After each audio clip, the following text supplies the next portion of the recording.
I want to share with you the opening lines to one of my all-time favorite stories, A River Runs Through It by Norman Maclean. The story is set in the early 20th century and focuses on one particular family, and the narrator of the story is the oldest son. Here's how it begins. In our family, there was no clear line between religion and fly fishing. We lived at the junction of great trout rivers in western Montana, and our father was a Presbyterian minister and a fly fisherman who tied his own flies and taught others. He told us about Christ's disciples being fishermen, and we were left to assume, as my brother and I did, that all first-class fishermen on the Sea of Galilee were fly fishermen, and that John, the favorite, was a dry fly fisherman.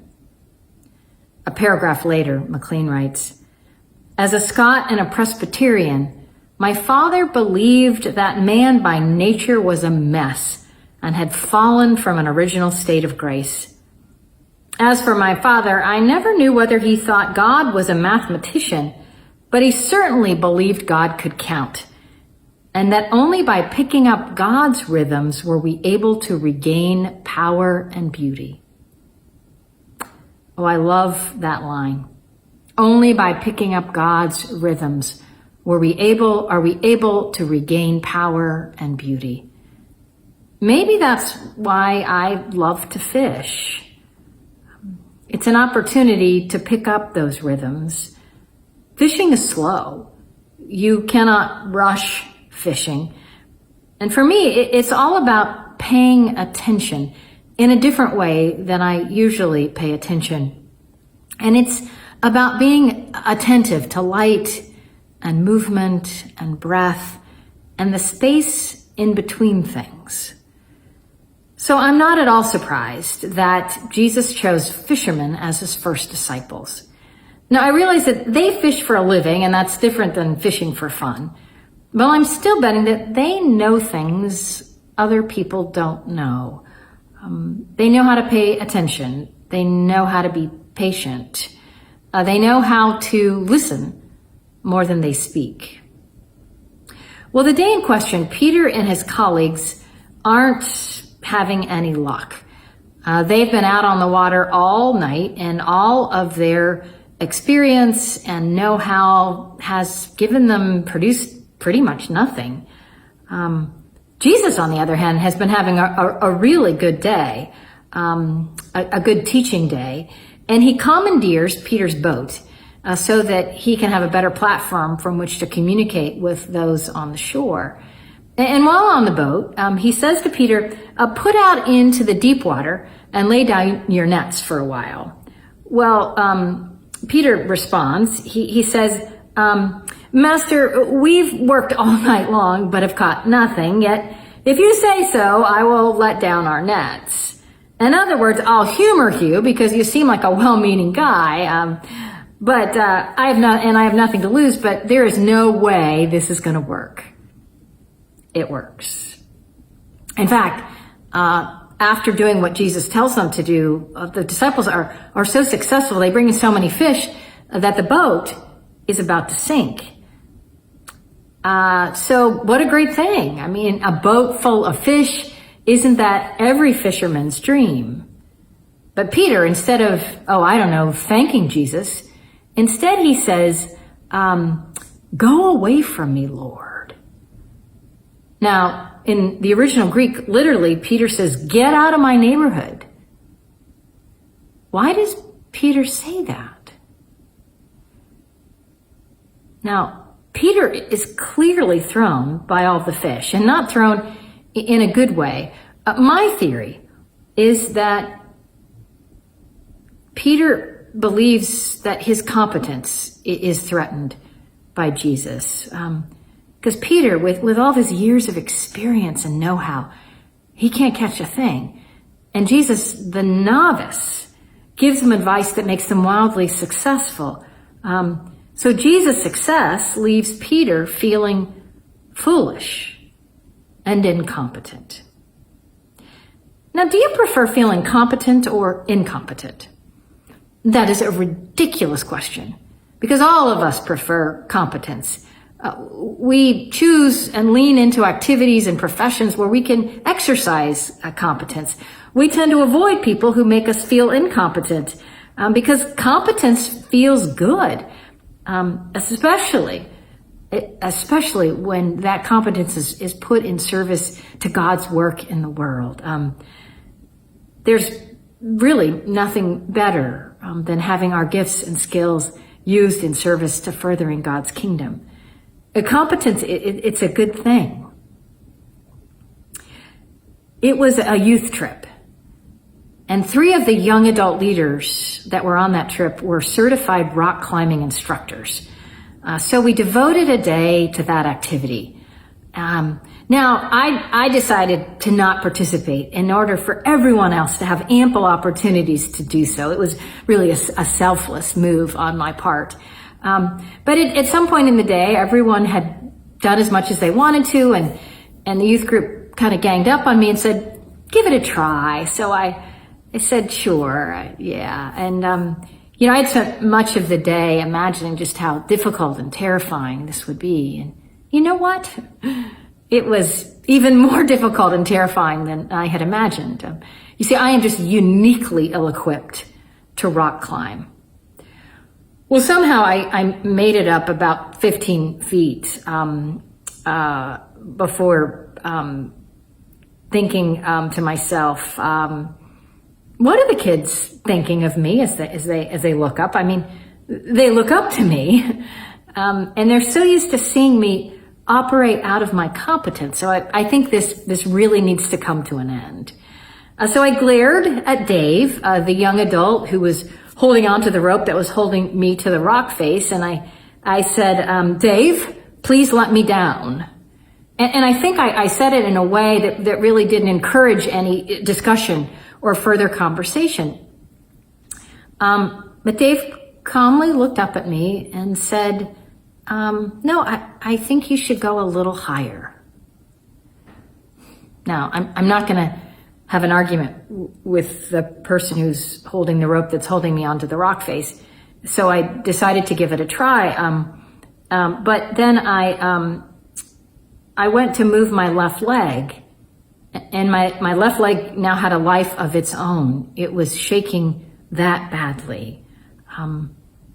I felt scared, foolish, uncertain, incompetent. It kind of sounds like the moment we are in now.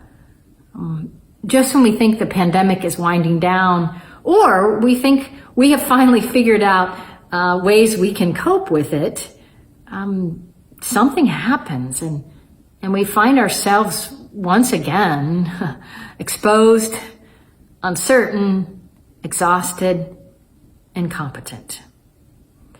It's kind of like we're all on that exposed rock right now.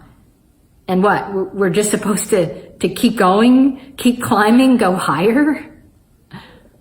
Well, back to my story. I was all set to yell at Dave one more time to let me down when I heard the voices. The entire youth group was down below. They were all looking up and they were all offering me words of encouragement. You can do it. We know it's scary. We believe in you. Looking down at their smiling, supportive faces, I knew I had to try.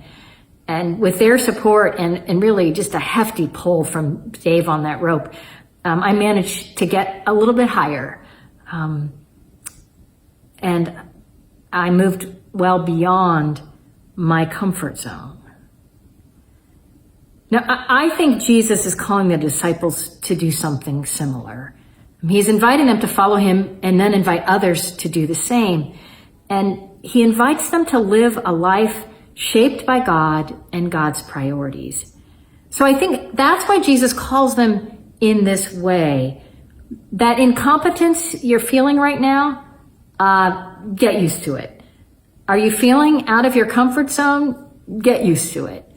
The skills and experiences that you already have, they'll come in handy, but not as often as you might wish or hope for. And here's the thing. So often the best stuff we get to do as individuals and as a church community, that is rooted not in our competence, but rather in our trust in God's care, our trust in one another, our trust that at the end of the day, God is faithful and reliable and the Lord of the church. And following Jesus, is that ever anything anyone feels competent in doing? I mean, trying to integrate God's priorities into our daily life, is anyone super proficient at that? I mean, who doesn't need to take a deep breath before saying to a coworker, hey, would you ever have any interest in going to church with me? Or who doesn't feel uncertain of themselves before initiating a conversation about money and faith with a good friend? And who doesn't feel a bit awkward when they say to their child, before you go to bed tonight, can we pray together? I know that hasn't been our habit, but I think it might be a good thing for both of us. Oh, I don't think any of us feel proficient in that work. And I suspect that many of us assume that other people are better at this than we are, that other people in the church have been sent some kind of guidebook on how to do all these things, and our guidebook got sent to the wrong address. So why do Peter and the others say yes to Jesus' invitation? Why don't they just say, no thanks, I will stay right where I am, where I can feel competent and be in charge of my little corner of the universe? Well, maybe they say yes because feeling competent can't measure up to feeling called and claimed. And what is safety compared to purpose? And that's what Jesus is offering them, a life of purpose and meaning and community and service. They say yes because the whole enterprise smells of God. For Peter and for the others, this is an opportunity to pick up God's rhythms, to pay attention to the space in between things.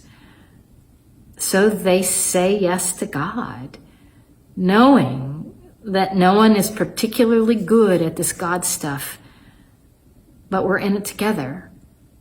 We get to feel awkward together. We get to feel incompetent together. Later on that rock climbing day, I found Dave. Are you mad at me? Dave asked me. No, I said. Thank you for making me go higher. I could have just as easily said, thank you for taking me out of my need to be competent. Thank you for pushing me out of my comfort zone.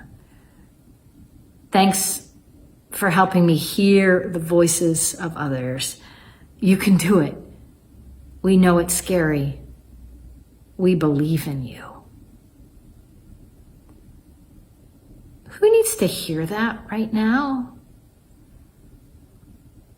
Every healthcare worker, every teacher, every parent of young children, every waiter, every childcare worker, every delivery person. I mean, really, who on planet Earth right now doesn't need to hear those words? So today, right now, I invite you to hear those words and to hear Jesus' invitation to you. We can't do this alone. We do this work together. We encourage one another. We say, you can do it. We know it's scary. We believe in you. Amen.